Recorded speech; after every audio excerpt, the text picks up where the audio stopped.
Escape Pod, episode 695. Flashback Friday. This is As I Wish to Be Restored. By Christy Yant.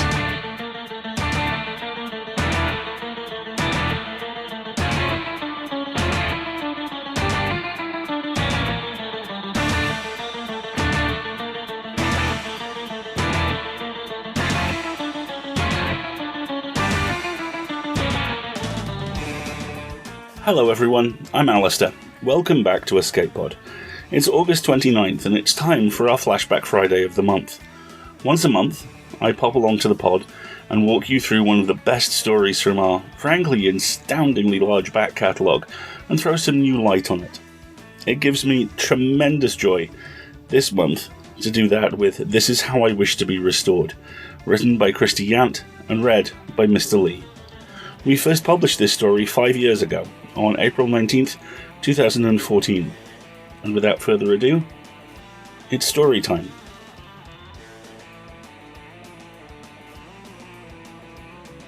This is As I Wish to Be Restored, by Christy Yant. Every night I come home and I drink. I trade away the hope, the guilt, the fear, even the love. I think it's love, as crazy as it seems.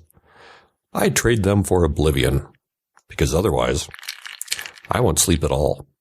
I drink until there's no life left in me, until I'm able to forget, just for a little while, the chrome vessel in the corner and what's at stake. Sometimes I hope that I'll dream of her. Sometimes I'm afraid that I will. I have two things that belong to her.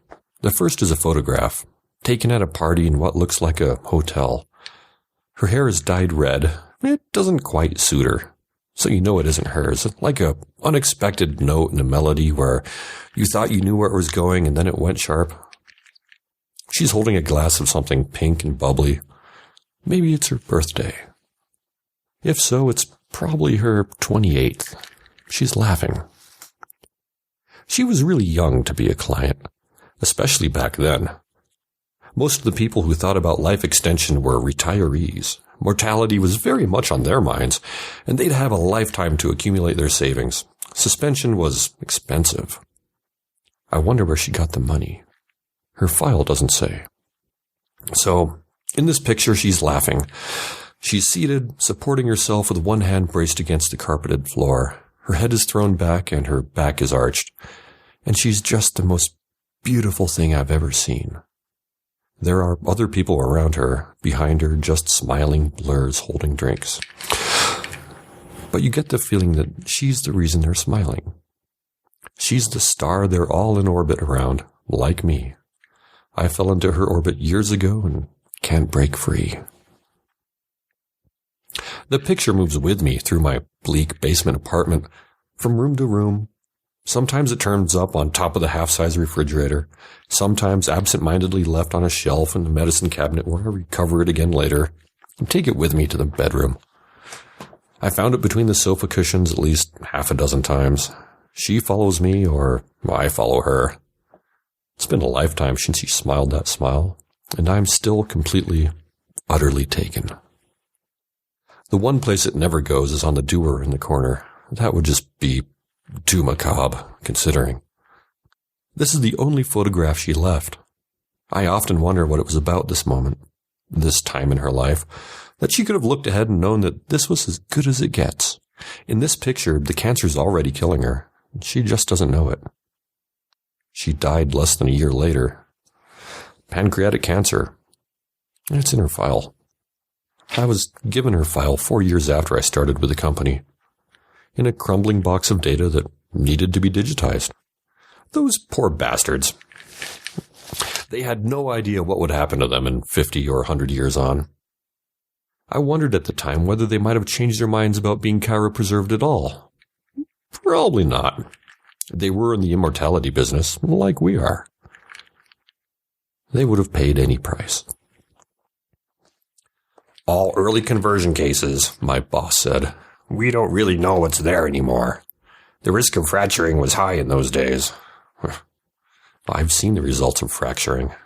It's not pretty. The early full-body cases were bad. which is one of the reasons they went to neuro in the first place. The splits in the elbows, the backs of the knees, the buttocks, the groin, anywhere there's a fatty fold, the frozen flesh split wide open. When they realized it was happening, and there was almost no chance of a full-body patient getting out without severe damage, they were all converted to neuros. The procedure is executed with a power saw.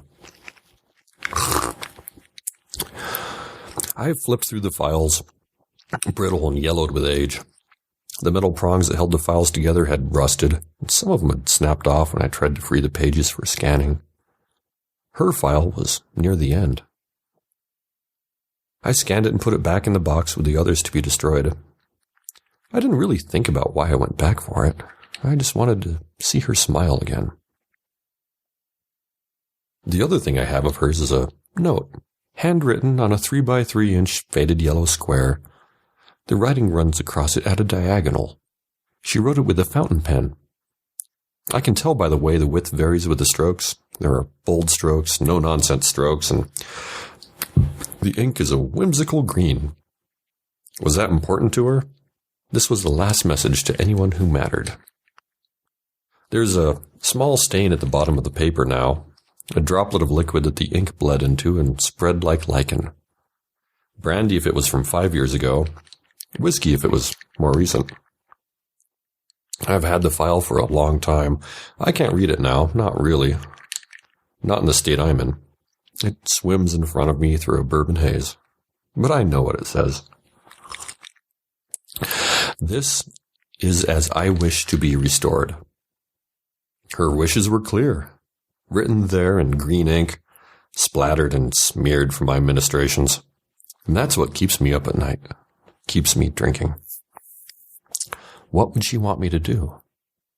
The note is all I have of her, aside from the picture and the file. And the file says nothing. It's not strictly true. It's just all I know of her. I have all of her. Well, what's left anyway? From what I've read, her actual last words were nothing to write home about. She wanted her cat looked after. She wanted water. She was cold. That's pretty normal. Cover my feet, she said to the nurse. I'd like a drink of water, she said. My mouth is so dry. Usually there's no wisdom imparted, no grand finale. We're cold, and we want to sleep. It was no different for her. Her final moments were uneventful if you discount the cadre of specialists outside her door. It was after she died that things got serious. That was all a very long time ago. When the money ran out and it became clear that we couldn't sustain them all, we had to decide which patients we couldn't save. I'd been with the company for the better part of a decade by then. I remember Melanie breaking down in tears during the board meeting, and Bill having to excuse himself to be sick in the restroom. This was a failure that we took personally. So personally that for a while I was spending nights taking calls from colleagues and talking them out of suicide. You can see why they would consider it. It would have been a poetic kind of atonement. Generations of patients had placed their lives in our hands, and we'd failed them. The earliest patients had the lowest probability of success due to the imperfect vitrification processes they used in the 20th and early 21st centuries. 83 early patients were selected. Their polished chrome doors were stacked against a cinder block wall, and their data files were updated. Distant ancestors were tracked down and contacted, most of whom neither knew nor cared that they had an ancestor in suspension, and they weren't much interested in the disposition of their remains. She never had children, never got married. There was no one to call, no one to care that the count had changed by one when I turned them over for disposal. The unit is fairly easy to maintain. The temperature isn't as well regulated as I'd like, but I can't get it as cold as we had at the facility. But I do what I can. 3 years ago last August, I nearly lost her to a storm that kept me away from home longer than expected. In my mind, I could see the sweating canister as the temperature climbed. I could see that crimson hair hanging in lank, wet strands while decomposition set in. Autolysis, cell rupture, her skin blistering, slippage, irreversible damage. Everything we as mortal beings fear and everything we had protected her from for a better part of a century. And her face, well, achingly beautiful. That wasn't the worst of it. If her brain began to thaw, what part of her would be lost first? Language skills? Motor function? Impulse control? Memory? I could imagine her life as a map, traced in sepia on immaculate folds of gray matter. The roads, waterways, borders, and landmarks of her heart erased one ruptured cell at a time. I couldn't eat, couldn't sleep. I had to get to her and stop it. I nearly knocked the basement door off its hinges, my heart pounding like a hammer. But there she was, enclosed, sealed, regulated, and cold. Liquid nitrogen levels were low, but not dry. Cold enough. If I had been another 6 hours, it might have been too late. That was the moment. Knowing that I'd almost lost her, I could no longer pretend that I could store her here forever. I had to start planning for her revival. The next morning I came to on the floor, empty bottle just out of reach, my head pounding and my gut in revolt. When I opened my eyes in the half-light there was a face in front of me, like I'd woken in a bed beside someone meant to be there. In my half-conscious state, I thought it was her. I reached out to touch her. My fingers struck the hard, cold steel of the door. I haven't traveled since. I bought a green pen. I wrote the words over and over again in a notebook that I used for nothing else. And I carried the picture of the laughing girl from room to room as I thought about what it meant to revive her. I practiced until I couldn't tell the difference between her handwriting and my own. I tried to put myself in her place. Young, unafraid, confident that the future would be better, brighter, and that she'd be welcomed there. I write the words, and for the 6 seconds that it takes, I think I can feel what she felt in those moments. The stroke across the T is emphatic. The flourish on the D is full of anticipation of a day when all of her dreams will come true. They've been working backwards, last in, first out. The synthetics are good. I've seen them, like Lassiter. He was a neuro-suspended not too long after her, 30 years maybe. And he'd taken to it fine. Everything about her that matters is still there. The memory of her first kiss, the last goodbye, all the events that made her or broke her, all of the things that made her smile. What she really wanted, I tell myself, is to come back. I'll probably be fired. Who am I kidding? I'll definitely be fired. But once they know I have her, they'll have to do it, won't they? We don't talk much about what happened all those years ago. When we do, we refer to it as the crisis, and we don't look at each other in the eye. If they know that she's still here, and that they can bring her back, they won't have a choice. And they can't have me arrested, not when they would have destroyed her. If we believe our own marketing materials, I stopped them from committing murder. I comfort myself with this thought, and the last of the bourbon. I've laid in a bottle of something pink and bubbly. It seemed like the right kind of welcome. Whether or not she'll be able to taste it's another matter. Tomorrow. Tonight, I'll pass out like I have every night, with her picture nearby and her words echoing in my head. It made about as much sense as wishing on a star. It could never be done. People who had never even heard of a stem cell thought we'd just grow them brand new bodies, just like their old one. We're not going to grow encephalitic clones in a tank and age them to their 20s. That's not how revival works. That's not how it's ever going to work. Her future was a place. I am a native of it. I know the terrain, I know the weather, and I know that this isn't the future she wanted. This isn't what she meant. This is as I wish to be restored. It was a naive hope on her part. I have a lot of hopes of my own, equally naive, but the main one, the one that I cling to as consciousness fades away with her picture pressed against my heart, is this. I hope that she forgives me.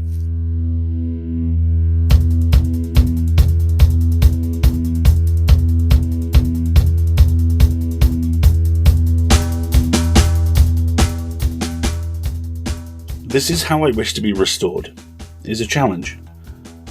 A line drawn in the sand between you and the universe. The audacity, the bravery, wanting not just more life, but of negotiating with the universe for it, is the sort of confidence that would make Roy Batty blank. After all, Roy didn't get the extra life. Our heroine here, despite being rendered down to the idea of herself, to a whisper of neurons, is luckier.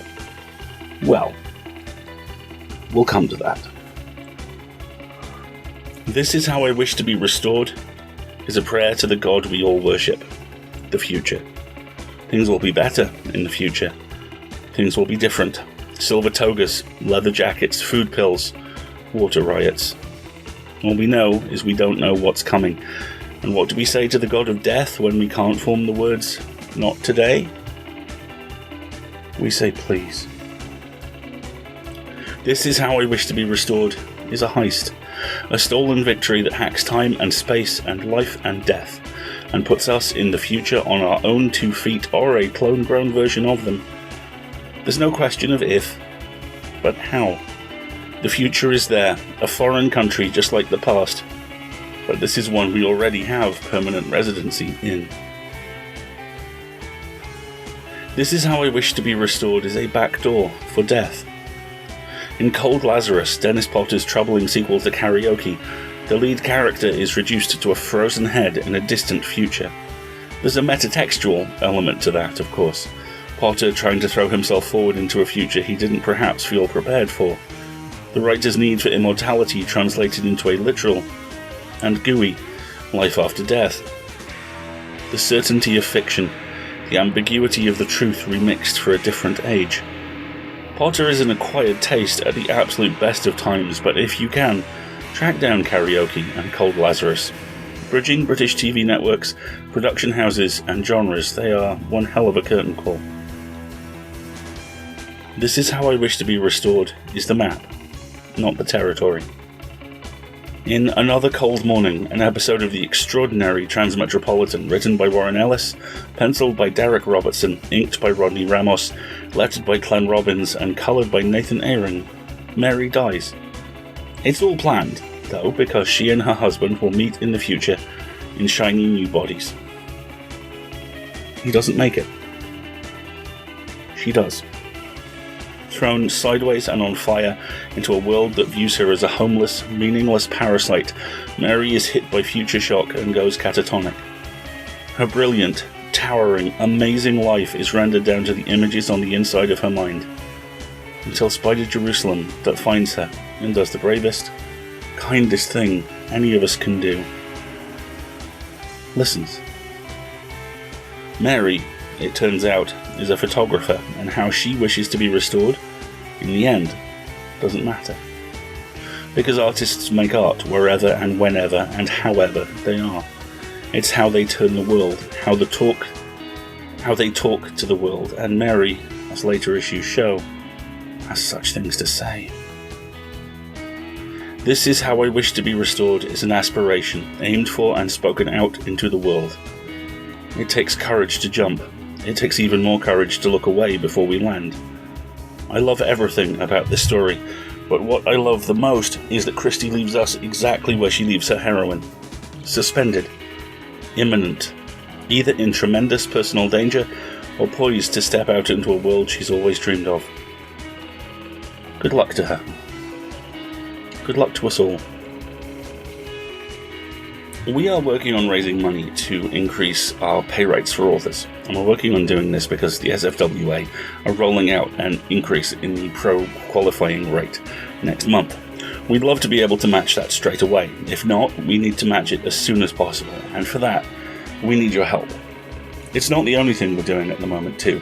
We are working towards paying our associate editors, better known as slush wranglers, to any author who has ever submitted anything, anywhere, ever. These folks are the unsung and unpaid heroes of the industry. They are the people who are the first point of contact between every market and every author, win or lose, sale or rejection. Almost all of them are unpaid. We want, very badly, to change that, and with that in mind, that's our secondary fundraising goal at the moment. We are a ways off, and we could really, really use your help. So, if you can donate, please consider starting at $5 a month, either through Patreon or PayPal. In both cases, that will gain you access to our premium content audio bucket. There's a hell of a lot of really good stuff in there. Alternatively, if you can't spare the money, we understand that times are tight right now. Please spare some time. Please review us on the new, marginally sensible Apple Podcasts, or Google, or wherever you find us. Please blog about an episode that you liked, or tweet a link to it, or talk to us about it. We love doing this stuff, and the more of it we do, the more discoverable we are, the easier it is to keep doing this. So, please, help us out if you can. Our story next week is The Homunculi's Guide to Resurrecting Your Loved One from Their Electronic Ghosts by Cara Lee, hosted by Divya and narrated by Cast of Wonder's own Catherine Inskip, with Summer, once again, doing sterling work on audio production. They'll see you then. I am bowing out for a few weeks now, and I will leave you with this quote and this affirmation. The affirmation is, of course, that Escape Pod is a production of Escape Artists Incorporated and released under a Creative Commons Attribution, Non-Commercial, No Derivatives license. And the quote, well, the quote is from Another Cold Morning, the Transmetropolitan issue I mentioned earlier, and it's truly a thing of beauty. The whole series is good, but this is really lovely. Put them away with a new unspoken contract. Don't bother us. We're not interested. Everyone else in the hostel had been damaged in the same way as Mary. Sooner or later, they took an unfiltered look at the outside world, and it turned off something important in them. We'll see you next week, folks. Until then, have fun.